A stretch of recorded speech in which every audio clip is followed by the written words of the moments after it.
move the furry bastard and you can have a sit. Hello. Namaste, witchlings. We have a cat. I have brought her a Mother's Day gift. Fake flowers, but I believe fake flowers. I prefer fake flowers. They don't trigger my allergies and asthma. And they're in the colors of your dye. So. I love it. Okay. Sweet. You know what? Since you're in your carrier. You can just pick the carrier up. Yep. He loves that thing. It is hilarious. Okay. All right.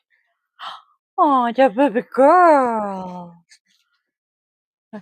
So, puppy girl is moving kind of slow today. We're not sure what she did yesterday, but she's hurting. So, namaste, my witchlings. How is everyone today? We are surviving here.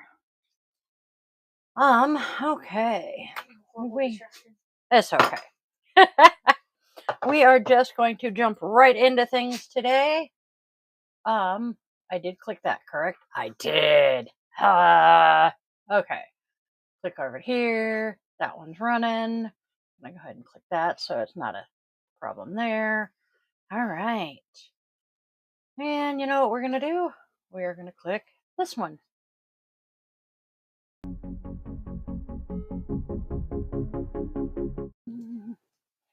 So today's candle, I've already turned the wick. Today's candle is for the unicorns and also happy birthday to my very darling, very much beloved mother-in-law. I love that woman. And today is her birthday. For once, her birthday is not on Mother's Day this year. Yay! And for all of my moms out there, it is the Friday of Mother's Day weekend. I hope we all have a fantabulous Mother's Day. All right. Let's get this show on the road. Hey, look, I managed to remember to not only put the microphone on, but turn it on before I went live today. I'm doing good. I apologize. I am half an hour late. But as I said on socials, we did have to make that obligatory happy birthday phone call to the mother-in-law. So, and we all know moms like to talk. So does my father-in-law. So, you know, we got stuck chit-chatting for a few minutes. And as I was saying when they came in, Miss Puppy Girl is hurting today. So we've been being very, very careful and lovey with her and very concerned. She goes to the doctor tomorrow. I think she just overdid it this week and walked too hard and too fast yesterday when we went on our walk. So, but it's okay. We need to go outside and brush this boy. Yes. I'm sorry. Oh, we have been pulling tribbles out of him for the last week. It's hilarious. So, notes would be a good idea. Ha. All right. Can you not bug him? Okay. What's the news? I have a news alert. UN General Assembly backs Palestinian bid for membership. I like this idea. I can get behind Palestine becoming a member of the UN. Anyway, we're becoming political again, and we're not going to do that. So our first card of the day is the Four of Cups reversed. Motivation, the ability to work out disappointing relationships or work relationships.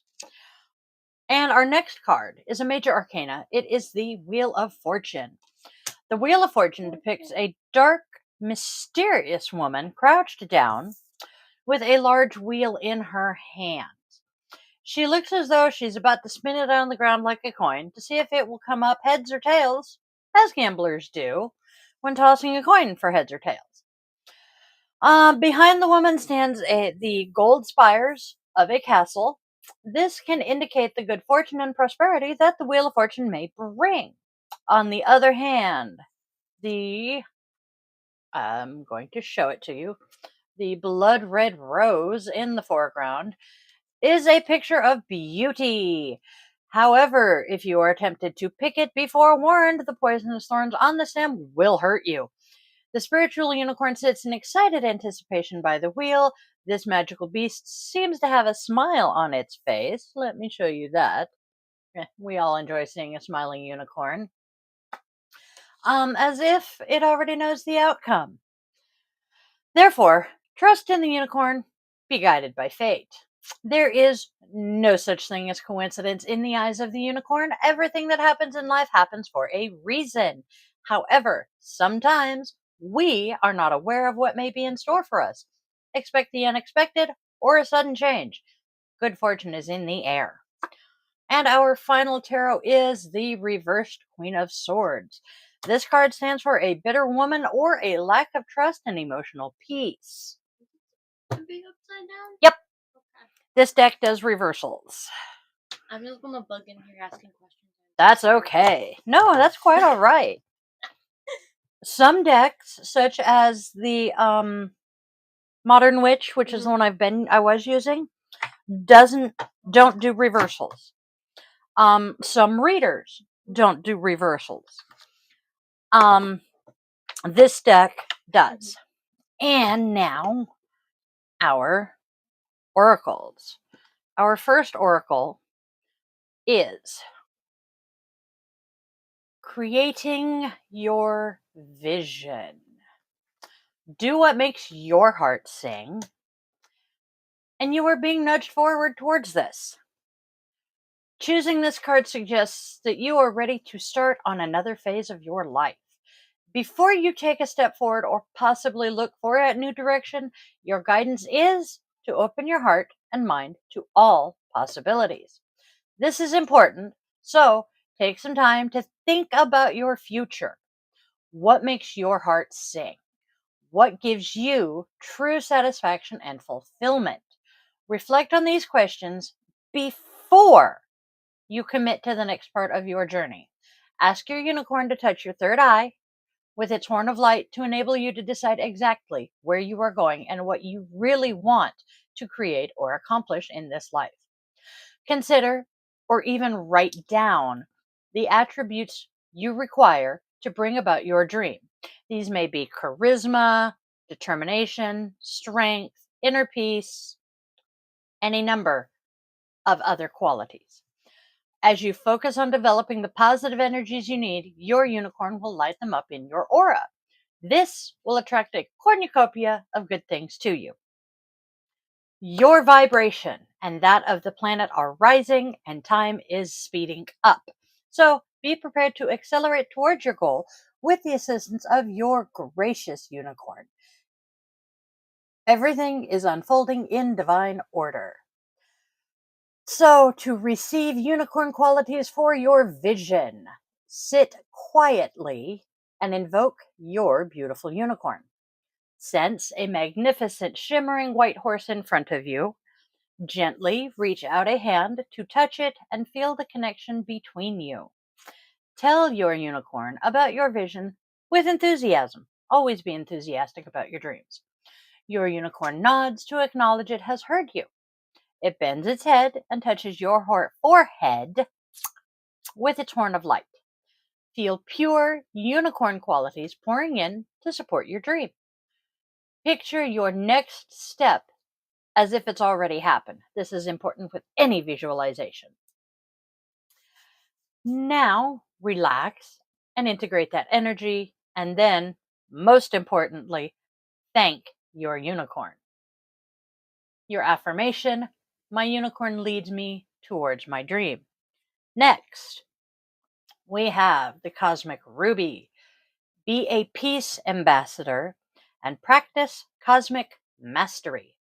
This is the card of peace and wisdom. So your unicorn is inviting you to be a peace ambassador.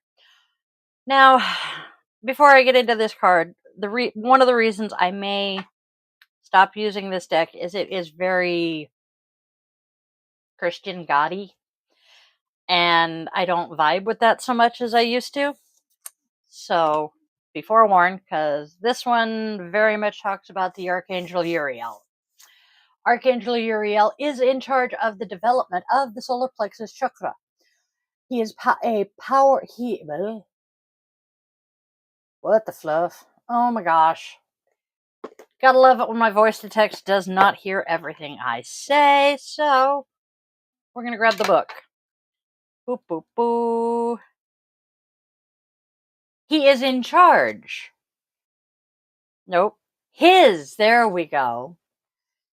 His powerful cosmic rubies radiate red for action, gold for wisdom, and the beautiful, beautiful blue of peace and higher communication.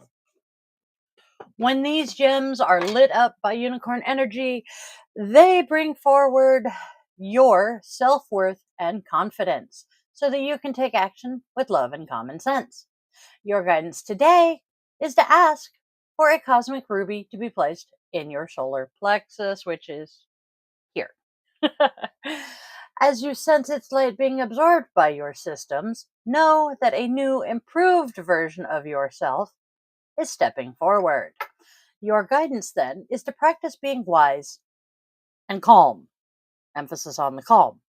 Your unicorn will be with you as you communicate serenely and diplomatically with everyone. Look for peaceful solutions to all the challenges that are presented to you and trust that you will be guided to find a good way forward. Ask your unicorn to place a cosmic ruby illuminated with its energy over parts of the world where people cannot express their truth or where there is conflict. We just mentioned Palestine a few minutes ago. No. What is he doing? Oh, the baby boy pissed at him. Oh, is he harassing the cat again? Yeah. Yep. Send it to learning establishments where students need confidence. That would be any college in the world. Visualize it over individuals and groups who need enlightened thinking to bring about peace. We're not going to mention the group I'm thinking of there. Your unicorn is reminding you that a cosmic ruby accelerates your spiritual journey to intergalactic mastery. If this path resonates with you, visualize the gem around your energy fields. Know that your unicorn is lighting the way for you. I'm going to take a sip. How to work with a cosmic ruby. Sense Archangel Uriel holding a huge, glowing, deep red ruby. Your unicorn is filling it with pure. Open the door for the fuzz butt. Your unicorn is filling it with pure white unicorn love. Archangel Uriel places it in your solar plexus. Sense your confidence, self-worth, and inner peace growing. The cosmic ruby is expanding until it is all around you.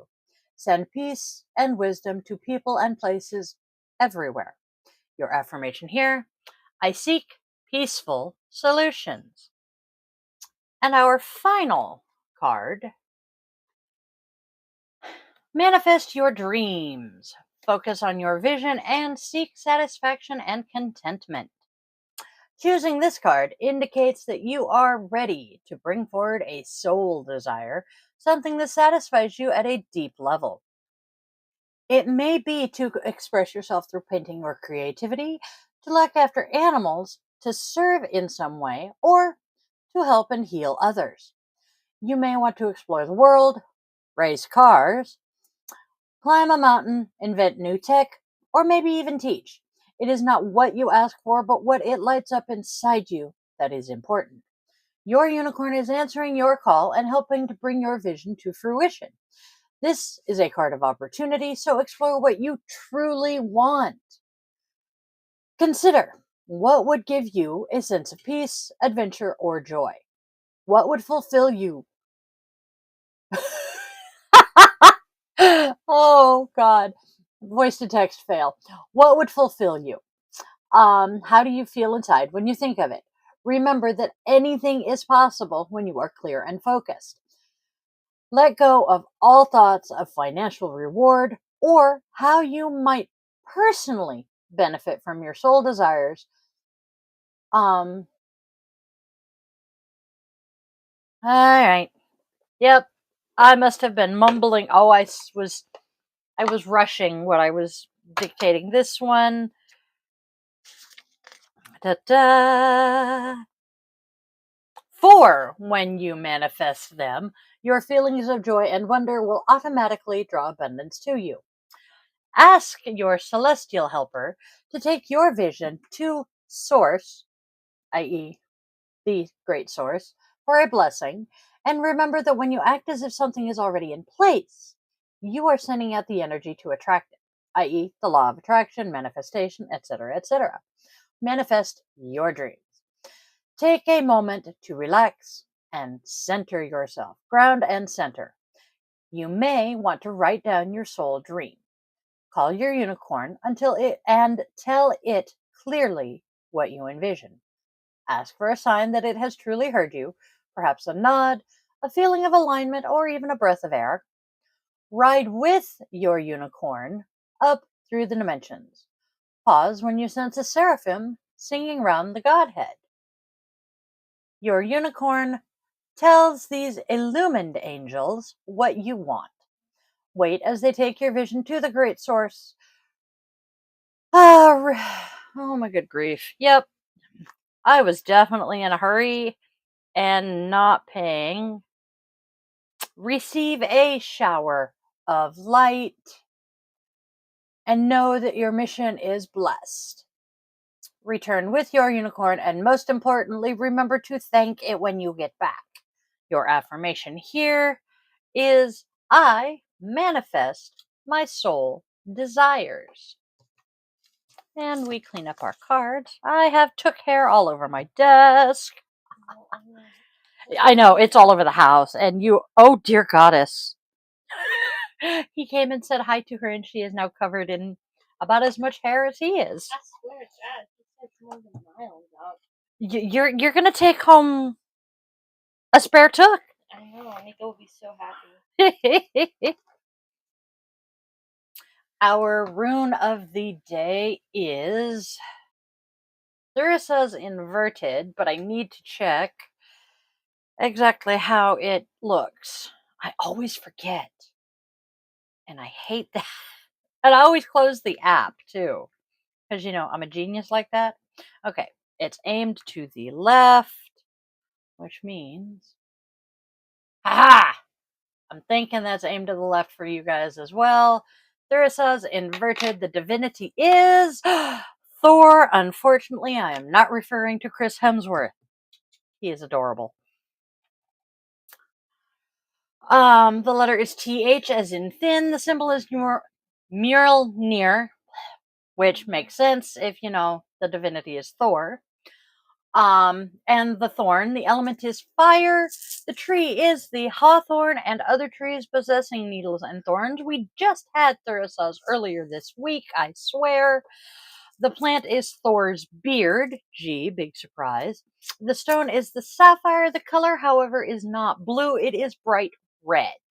The animal is the scorpion and other aggressive animals. Now, inverted Thurisaz. Our description. Act in haste, repent at leisure is the meaning of this rune if it is reversed, which today it is.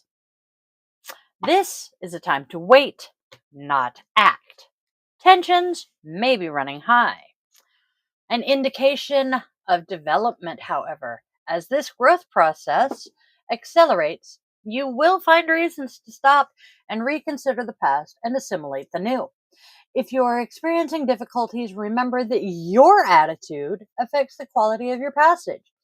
Contemplation is the key here. Hasty decisions will cause regrets at this time.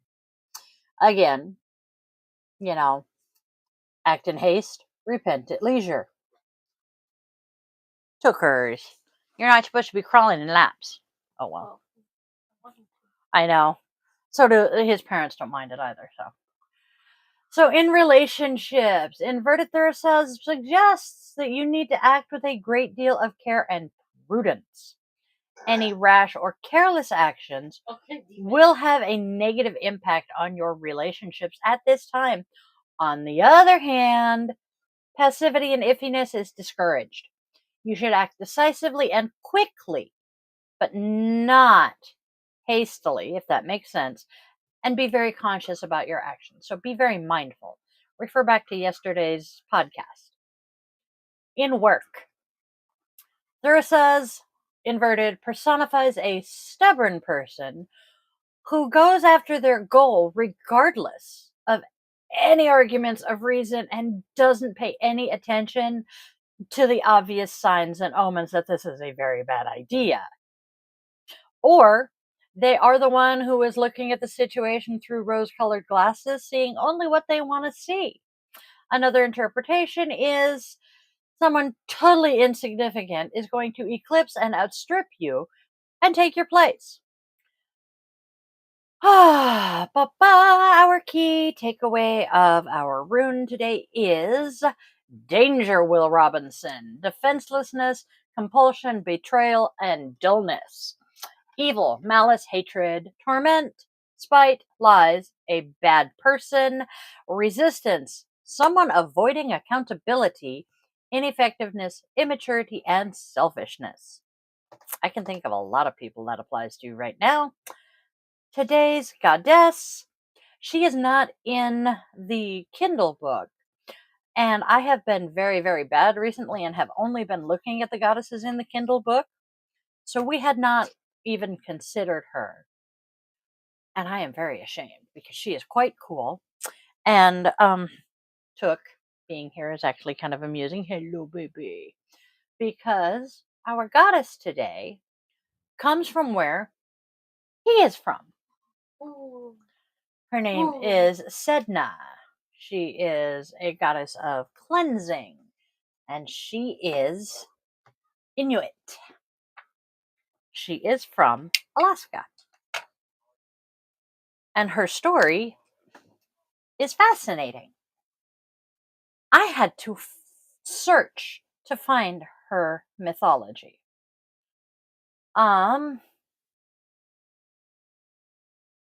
This is the Greenlandic version of her myth. So she is generally from the colder areas. An old Greenlandic myth tells the story of the young woman Sedna. She was incredibly beautiful with her big black hair and so clever and skillful.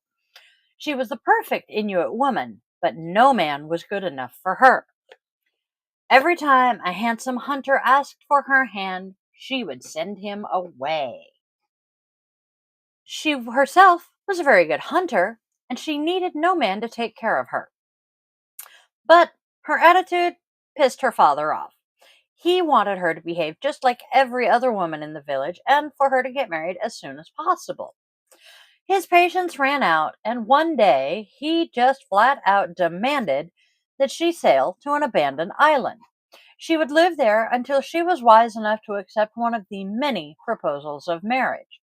Sedna waited and waited on the island, and as time went by, she suddenly got a visitor. A very handsome man who told her that he was a successful hunter, and he promised her a life with him where she would never miss anything. After some consideration, she finally accepted his proposal, and together they left the island. Eventually, Sedna's father got the horrible message that his daughter had been tricked. The man she had married was an impostor. He didn't catch any food, he treated her horribly, and she suffered and starved nearly every day. In pure rage, the father and the entire family sailed off to save them and to get her home safely. The family arrived at her home, and she quickly got into the boat, beaten, anxious, and afraid of what her husband would do when he found out she had left. And with good reason. Oh, excuse me. For as soon as her husband discovered she had escaped, he revealed his true self as a shapeshifter and shifted into the form of a huge eagle. Like that, he flew out to the ocean, and when he found the boat of the family, he started to flap his giant wings so hard that it created a massive storm and sent the boat out of control. He flapped and flapped his wings until the boat began to sink. Sedna fell overboard in the storm, and in her attempt to survive, she grabbed onto the side of the boat with both her hands. But the big eagle was furious and determined to see her dead. So he kept on creating bigger and even more deadly waves and a bigger and even more deadly storm. Sedna screamed and begged her father to help her out of the freezing water, but as the father saw the rising rage from the eagle, he made the executive decision to save the rest of the family. So he took his ulu knife, and in one desperate slay, he cut off all of his daughter's fingers. And as the screaming Sedna sank into the darkness of the deep, the eagle finally stopped his raging and allowed her family to go. Sedna kept sinking, her fingers were pulsing with the pain, and her heavy clothes quickly dragged her towards the bottom of the ocean. But suddenly, the pain stopped, and the blood running from her fingers was now transformed into little silver-colored creatures.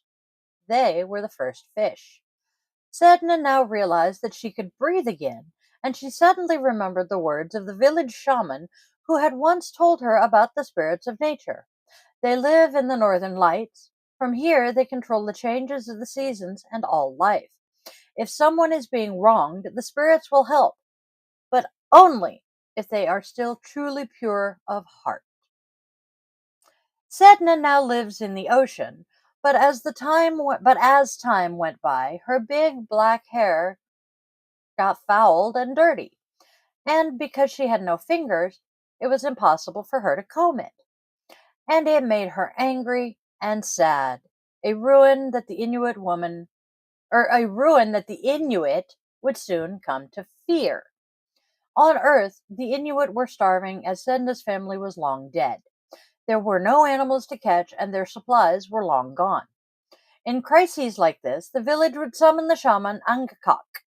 Angakok would then get into a state of trance and be able to communicate with the spirits of nature, helping him to bring back balance in nature. And so the shaman and the spirits traveled to the bottom of the ocean. Here, they found a house with a big sled dog on the roof. The dog growled at them, but allowed them to pass. Inside the house, they found a giant, furious woman. The spirits whispered to the shaman that he had to entangle himself into the hair of the woman and hold on tight, as she would try to kill him. After a while of wrestling with the woman, the shaman successfully convinced her that he was there to help and not harm. She believed him, and he found a comb and began to fix her messy hair. He removed all sorts of trash that the people had tossed into the water, and as the hours passed by, her hair was nearly clean again.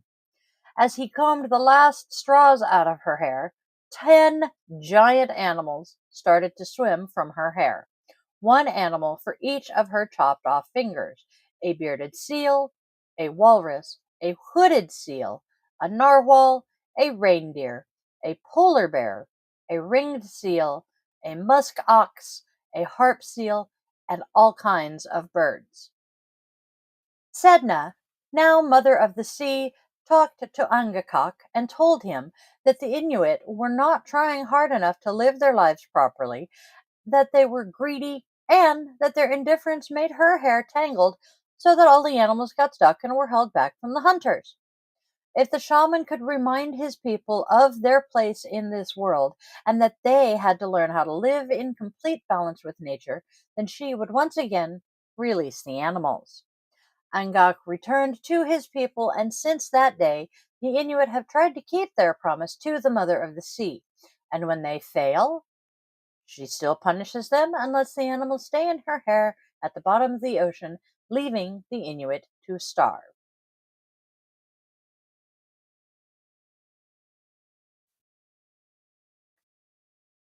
Can't say I blame her. Fuck with Mother Nature. Exactly. Don't fuck with Mother Nature. And the little blurb from the deck: go to the water to seek the answers you are looking for. Leave your worries behind and be reborn through communion with the water. Goddess of the Sea Sedna is with you in the cleansing waters to help you grow. Whew. Yeah, she is not a goddess I'd want to fuck with. I'll be honest. Today's Namaste is... it's not about the destination, it's about the experience. Didn't Miley Cyrus sing a song about that? One of my favorites of hers. You don't need to be somewhere or have something to be happy. The experience is always more memorable than the actual destination or object that you desire. If you think more about the destination than the actual journey, then you will miss out on all the lively and lovely experiences while on the way. Don't measure success by where you have been, but by what you have learned in your journeys. Be aware of how you quantify success. Becoming aware of your thought patterns allows you to reduce them. By reducing our thoughts, we have more time to be in the present. Referring back to that song, the song I'm referring to is The Climb. It comes amusingly from the Hannah Montana movie. And like I said, it's one of my favorite Miley songs. And it's so true. I mean, if you are so focused on where you're going and so intent on getting there, you are going to miss out on so much of what happens. Just saying. And then today's self-compassion is you got heart. Give yourself credit for that small thing that you have done in the past week that took courage. How can you build off of that today? What can you do today that's going to take some courage? I already did mine. So, oh, I didn't drop it. I'm impressed. And then, I say that phrase far too much. I really do. What does Mr. Rogers have to say today? Come on, I want in there. Little by little, we human beings are confronted with situations that give us more and more clues that we aren't perfect. Isn't it the truth? Nobody is perfect. And that, my darling dears, is today's daily draw. It is Friday. We will be doing probably an actual guided meditation tonight, seeing as how last night's podcast was about about meditation and mindfulness. I'll figure out what we're doing before we go live, I promise. And that will be it's 2:30. Guided meditation starts at 8, so 5.5 hours, if I'm doing my math correctly. So, come back here, join us. We'll have fun. Get your weekend started off with a nice relaxing note. It is Mother's Day weekend, so please encourage your moms to come get some self-care. Mother. And the cat just scared the hell out of the cat. I love my furry bastard. And on that note, spread love, spread joy, spread kindness, and I will see you all later this evening. I love you guys.